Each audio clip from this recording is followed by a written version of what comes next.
Oi, what's the big idea with not getting any toot reviews last month? If you pull this shit this month, like, what the hell are you doing? Have you ever heard the tragedy of Starlink Battle for Atlas? It was a game made by Ubisoft, its own attempt at the toys to life genre, combining elements of open world gameplay and space shooting. Not only that, but they also managed to get license from Nintendo to have Star Fox characters appear in the Switch version of the game.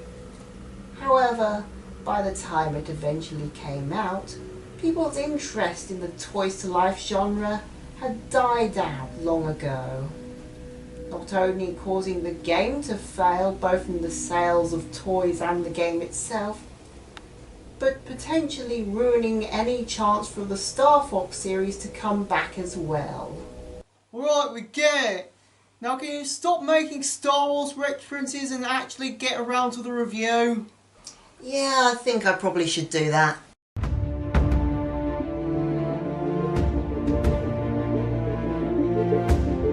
The story takes place in the distant galaxy of Atlas, where you play as a human research team led by a man named Saint Grand, although it's up for debate whether any church recognises him as an actual saint.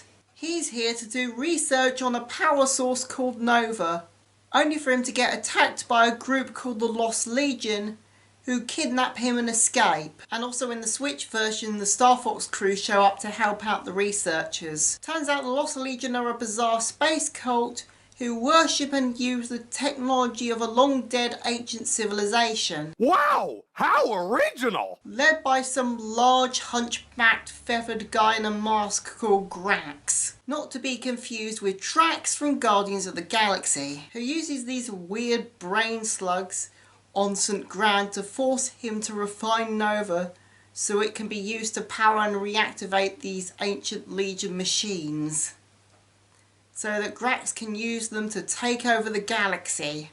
Eventually St. Grand manages to break free of the brain slug's control and manages to escape and get back to the researchers, informing them of what is going on, only to then die soon after of brain slug poisoning. He died? And this is supposed to be a kids' movie.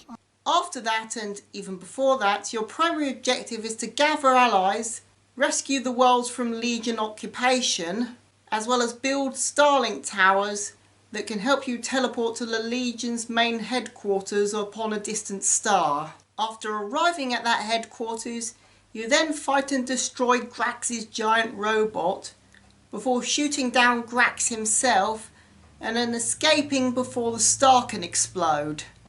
The day is saved, everyone rejoices, and that's basically the end.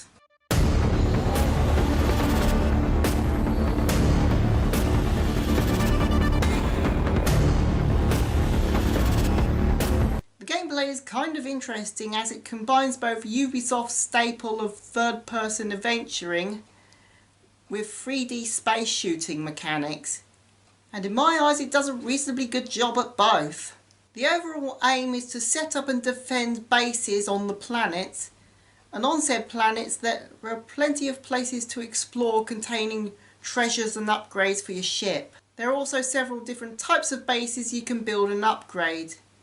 You can also travel from planet to planet or just through space in general using an admittedly slow hyperdrive, although you can travel to planets quicker if you've already been to them. During your adventure you get to fight both Legion robots and ships, as well as space pirates, both in space as well as on the planet's surface.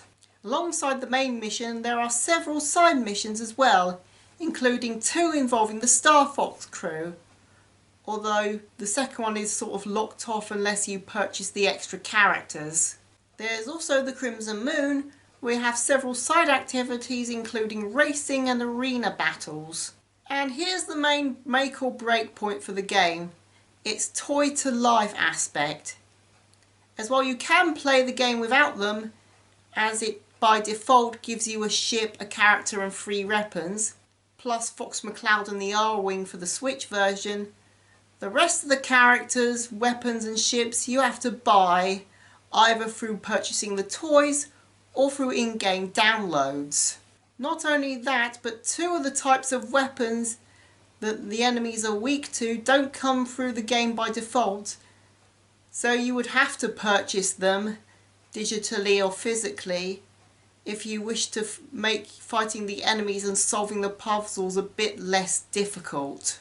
The extra ships can also be used as extra lives if one of them is destroyed, although you can also rescue your ships using the in-game currency. And every pilot has their own unique ability.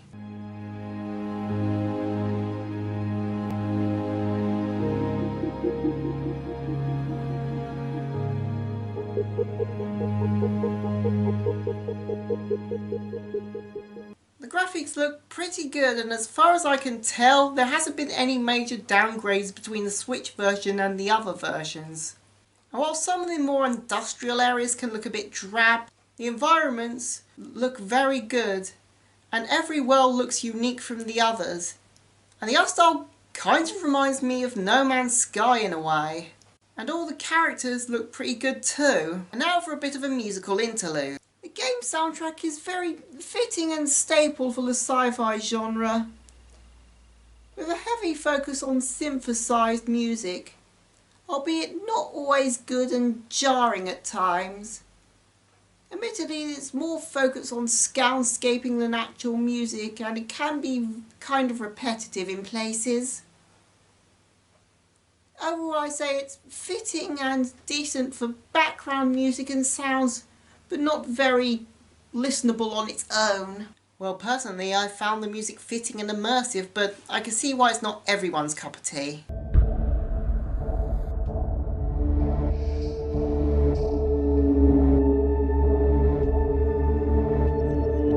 You know, despite everything this game had going against it, the final result was surprisingly good. While the story is no masterpiece of fiction, it does a decent job of giving you direction as well as understanding of the world the game takes place in.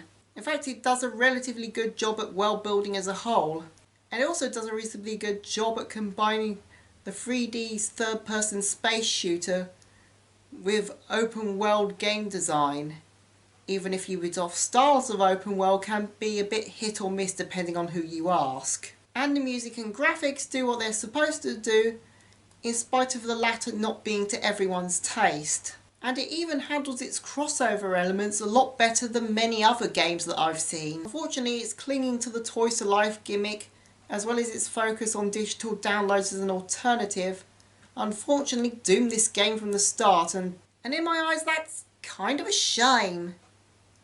But if you can find this game cheap, as you don't really need all the peripherals and toys to actually play it, I'd say give it a go. Well, that's all from me. See you guys next time.